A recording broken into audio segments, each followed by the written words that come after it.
Hey guys, welcome back. Hang on. Much better. First of all, Happy New Year. We're back in Holland.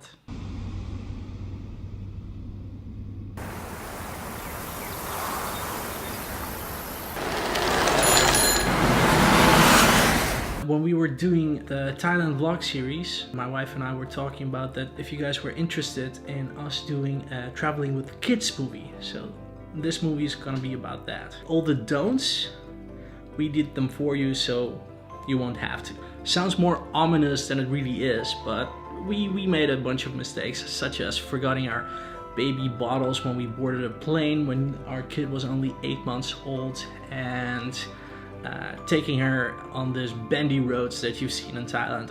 But first of all, I have to say something about 2018. 2018 was a very good year for us. We've managed to visit 14 countries. And that's with both of us doing our full-time jobs. We were able to visit 14 countries. That's like a personal achievement of mine. I'm very proud of that. And if you want to see 2018, we were able to document everything in the form of travel vlogs, and just walk to our channel and check out the vlogs. Also, be sure to subscribe and turn on the notification bell so you won't miss any future videos. Anyway, let's get back to those tips. So traveling with kids, how do you do it? Do you wait? Do you wait until they're older? Do you wait until they're out of your house? Do you stop just being yourself and start being a full-time parent? Those are the questions that we were thinking about. Parents first, but we're still us. So we still want to explore the different cultures and different countries. So we kind of, basically started doing what most of you guys did. So we took our phones, tablets, laptops, and just started Googling. And what we've noticed so far is there isn't really like a video that has everything that we want or that we needed. So we spend a whole bunch of time doing research on this. Most of the things we're going to talk about, most of the tips are obvious, like bring the baby bottles. But when you're hustling and when you're packing your things, you tend to forget. On our first trip, when we were going to the United States in 2016, that's almost 2 years ago. So right after, it was terrible. Our daughter didn't have anything to drink, and she was 8 months old, so she didn't really eat solid food yet. So all she had was, we had milk, but we didn't have anything to prepare it from, and she couldn't really drink from cups yet. Eventually sort of MacGyvered a sort of tout for her to drink from, and that's how we were able to get through the flight. Once we landed though, straight through immigration, took a cab, went straight to the grocery store and purchased, I think, 6 or 8 new different bottles, and we still use them. We still have those baby bottles from the States, so it's good. A 9-hour flight, and your kid is hungry, and you can't really feed her. No one really wants that. Luckily, she was able to drink and fell asleep, so it was a decent flight. The reason we needed the baby bottles is because my wife stopped breastfeeding our daughter. Obviously, if you're still breastfeeding, it's not really an issue, but for us it was a big issue at the time. Another thing to do, kids get bored. Kids get bored easily, so be sure to take your iPads, give them some little games. Be sure to have like little presents, you know, coloring books, like a small puzzle, and don't give them everything at once, but gradually give them a new thing that they can play with during the flight. That way your kid is comfortable, you are comfortable, and you don't have to walk up and down the aisle trying to soothe your crying kid. Because everyone knows, if you don't have kids and you've been on a flight and there's this crying kid next to you, you don't really, it's not a comfortable flight. Tip number 3, diapers you can buy anywhere. So just take a few so you can have them with you if something happens on the flight.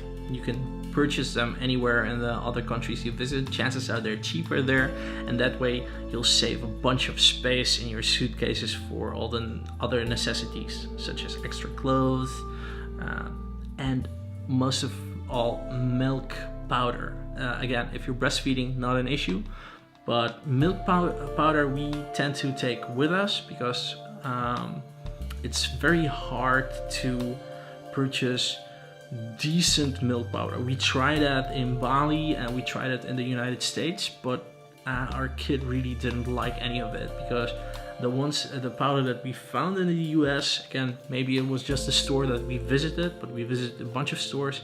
They were all flavored milks, and the kid, it had this chemical taste to it. So our daughter really didn't like it.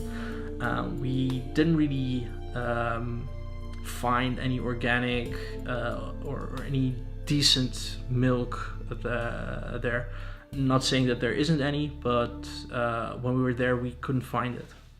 Just take lots of milk powder with you. That way your kid always has food.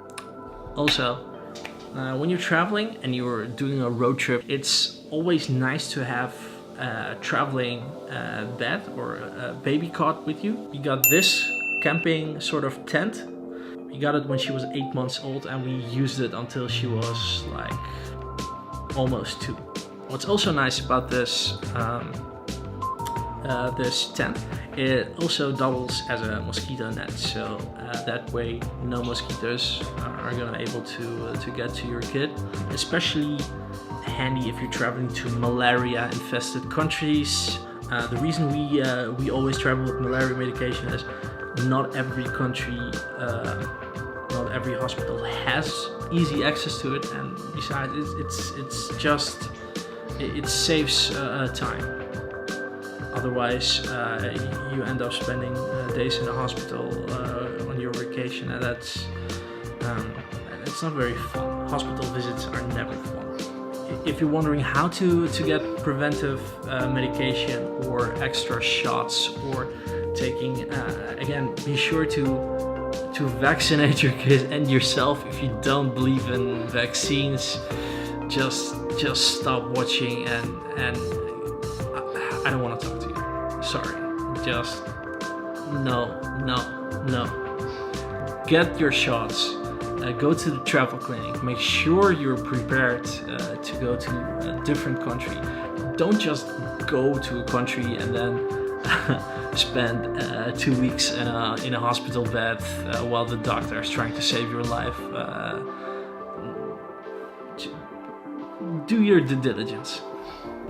Also, be sure to have lots of pacifiers, like 2 in every bag that you have, because kids, I don't know what they do with them. They eat them, they throw them away, they lose them, but pacifiers cost us a fortune. Lastly, what's important, again, when traveling from spot to spot, make sure you travel during the nap time of your kid, because that way you don't put any extra strain on your kid, and you also can have an enjoyable conversation with your partner. So this was just a quick video about some of the points. Obviously there's so much more that you can think about to make the traveling with kids easier, but those are a few things off the top of my head. If you like this type of content, visit our website. In it, my wife, she writes about things you can do to make travel a lot easier. So tell me what you think of this type of video. Should we make it as sort of a series? If you have any suggestions, so let me know. Anyway, see you guys.